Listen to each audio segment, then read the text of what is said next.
అస్మద్గురుభ్యో నమః.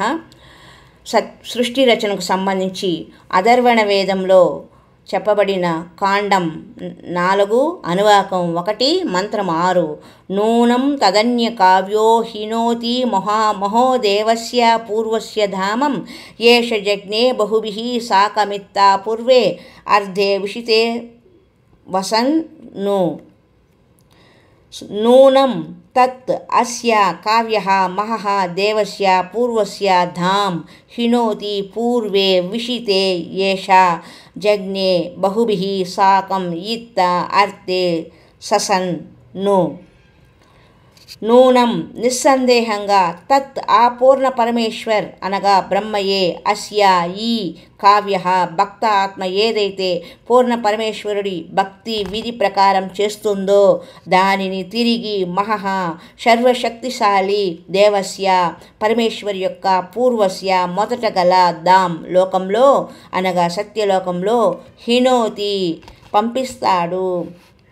పూర్వే మొదటి వాళ్ళు విషితే విశేషాన్ని కోరుకుంటూ ఏష ఈ పరమేశ్వరుడిని మరియు జజ్ఞే సృష్టి ఉత్పత్తి జ్ఞానంను తెలుసుకొని బహుభిః చాలా ఆనందం సాకంతో పాటు అర్ధే సగం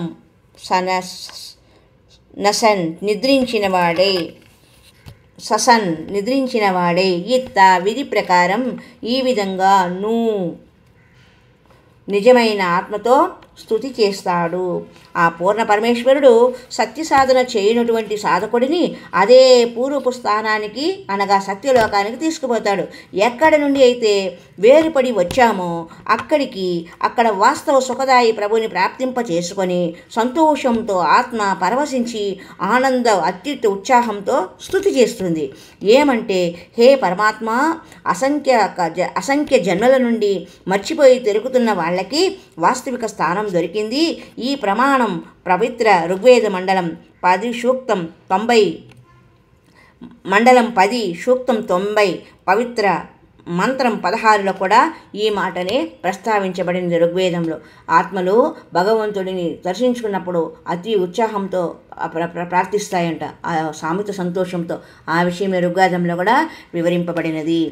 ఆదరణీయ గరీబ్ దాస్ జీ గారికి ఈ విధంగా పూర్ణ పరమాత్మ కబీర్ పరమేశ్వరు స్వయంగా సత్యభక్తిని ప్రసాదించి సత్యలోకానికి తీసుకుని వెళ్ళిరి.